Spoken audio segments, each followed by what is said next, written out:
All right, welcome back. So today we're taking a look at PHP's various array functions, and you're going to use these all over the place. So take some time, learn them, and figure out why you would use them. I'll give you some examples. Let's start. Imagine you have something like a post, just so we can have a collection of things to work with.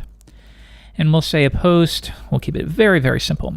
A post has a title and a Boolean that indicates if it has been published.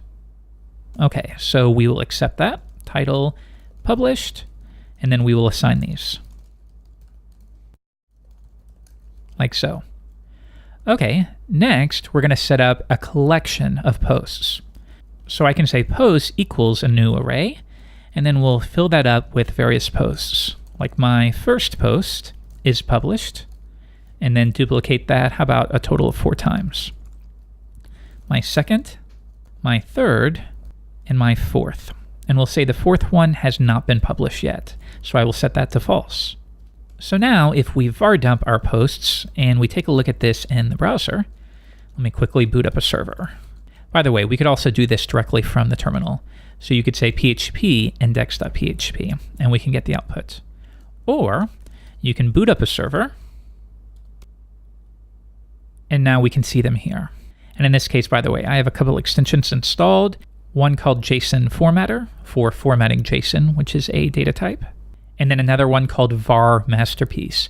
Both of these are Chrome extensions. Just search for them and then you'll have it installed in a few seconds. But yeah, either way, this is good. So now if I come back to Sublime, imagine that your boss tells you, well, thanks for the collection of posts, but I need some way to figure out which ones have not been published. Okay, well, I'm going to create a new variable called unpublished posts. And basically, I want to filter this collection down to only those where the published status is set to false.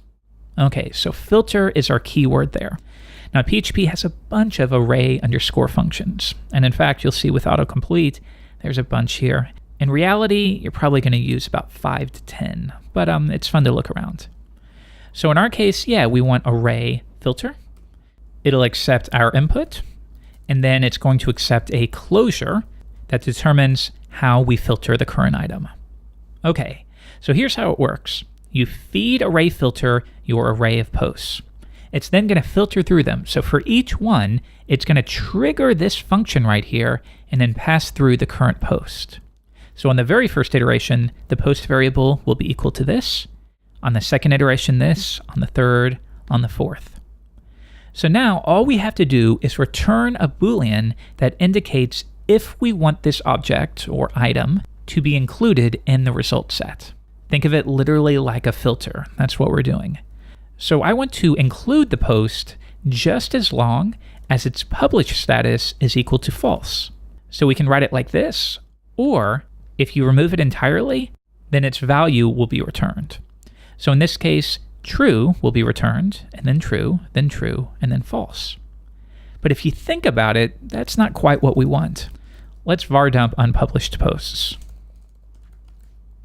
And I will run it again from the terminal. Okay, so notice we get the very first 3, but not the fourth. And that makes sense, right? What we said here is we want the object to be included in the result set just as long as it is published. But we want it if it's not published. So I can use a bang here to negate it. Okay, if we run it again, now I get an array of only the posts that have not been published. So that means if your boss said, well, now I want a collection of only my published posts, you can do the exact same thing here. You could say published posts, and the only difference is we include the post in the result set if it is set to published.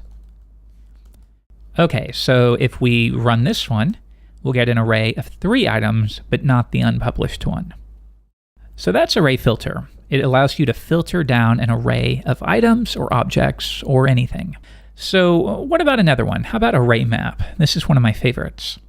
So what if you have your collection of posts and you want to filter through all of them, or we will say map. We're going to map over them and we'll change the published status of each one to true. So this function, as you probably guessed, is array underscore map.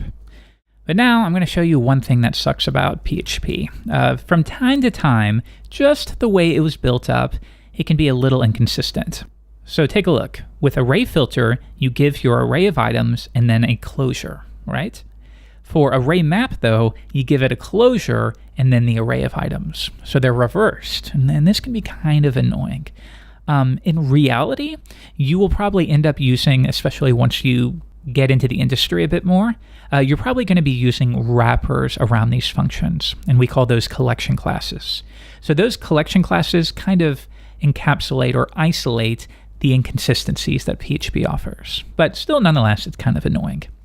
But anyways, we're going to give it a function, and now the items will be the array of posts. Okay, so if I want to map over these, here's the way it works. What you return from this function will be assigned to that current item in the array. So if I were to do something like this, modified, and then we var dump the modified array, what do you think you're going to get here? Well, you're going to get an array where every single item is equal to foobar. Okay, so that's how it works. What you return here is what gets stored for that current iteration. So if we want, we could say post published equals true, and then return the post. That would be fine. So if I run it now, yes, you'll get your collection of posts, but now every single one has its published status set to true. However, really in this particular case, we're just modifying it. So you just as easily could use a simple for each. For each post as post, then we'll set the post title, post published to true, like so. Now, if you var dump posts, we should get the exact same thing, and we do, but we didn't need to use any special array function. So when exactly does array map end up being useful? And like I said, it's when you need to modify what gets returned. So while, yes, this is totally fine and it'll work, what you might end up doing is, modifying it, transforming it in some way. Maybe you have a post object, but you really just need an array. So we can use this casting syntax here. Okay, so now we've transformed it in some way. If we run this again, now you'll see that I don't have a collection of post objects, I have a collection of arrays. Or maybe you only needed a subset, so you could just return title is post title. Maybe for whatever reason, you don't want to expose everything about the post. You just want to expose the title and maybe one other field. Anyways, now if we run it, we have a subset of that data. Okay, so that's array map. Another one, we'll do one more. We could do array column. So what happens if your boss says, can you give me very quickly just the titles of all of my posts? Okay, well, we can use array column for that. Or actually, in fact, we could use array map if you want. As you'll find, a lot of times, multiple tools or methods or functions will get the job done. It's just a matter of which one feels most appropriate. So like I said, you could do this. Accept the posts, and then return the post title, and then we could say titles. Okay, so if I var dump the titles here, and we run it, and it fails. If we come back, post. So fair enough, we can get the array of titles in that way. But I'd say maybe a more appropriate function to use is array column. Here, you provide your collection, and then you provide the key of the array or the public property of the object that you want to fetch. So in this case, we want the title property, right? Okay, let's try it out. Titles, and notice in this case, there's no closure to pass. You can just reference the key. So now if I var dump the titles, and if we run it again, we'll get the exact same thing, but do you see what I mean? How this feels a little more appropriate, and it's less code. Now, just a quick note on that though, it would need to be public. So if we were to run that again, you can't access it if it is protected or private. So this will work with objects, but it also can work with simple arrays. So let's imagine that we don't have an array of post objects, we just have an array of arrays. Okay, well this, once again, is a great use for array map. Because if you think about it, if you did this, let's just try it. For each post as post, I want to turn the post into an array. So what you might have to do is something like this. You might have to say post index equals a cast version of post.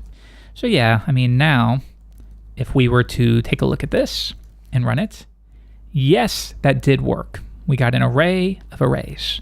But do you see what I mean? How it just feels a little sloppy.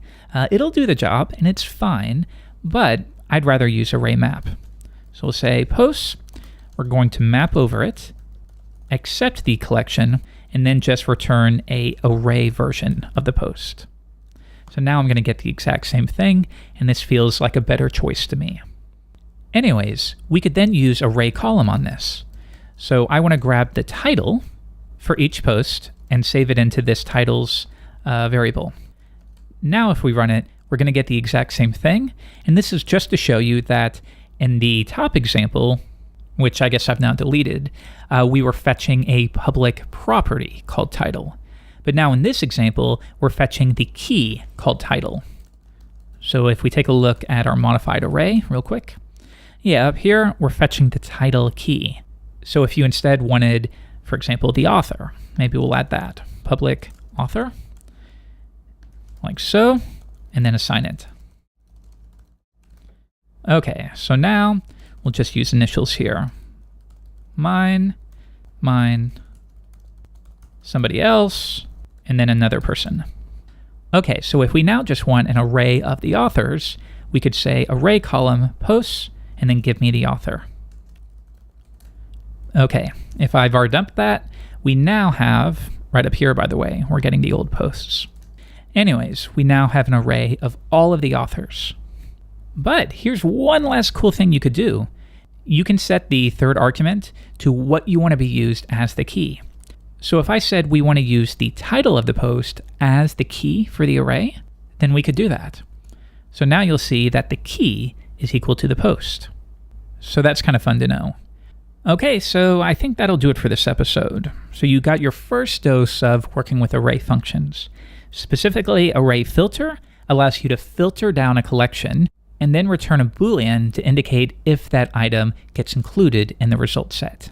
Next, you have array map. This allows you to transform an object in some way. So map over this collection of posts, and for each one, yeah, maybe you're returning a subset of data, maybe you're converting it, maybe you're just wrapping it within some other object. So maybe something like this. Maybe you have a post object and maybe somebody else supplied that, but you want to use your own post object because it has extra functionality that you want. So you can map over their collection and for each one, return a new instance of your collection using their data. That's a little more advanced. I know that may sound kind of confusing, but that's a common pattern. And then finally, array column, which allows you to pull a value from each item in the collection. So in this case, we are pulling the author from each item in the post collection. All right, keep playing around with this and have fun. Maybe use the concept of a task. So create a class called task, and maybe that has the description of the task, whether it has been completed or not, and then figure out if you can filter down an array of tasks according to various criteria. Have fun.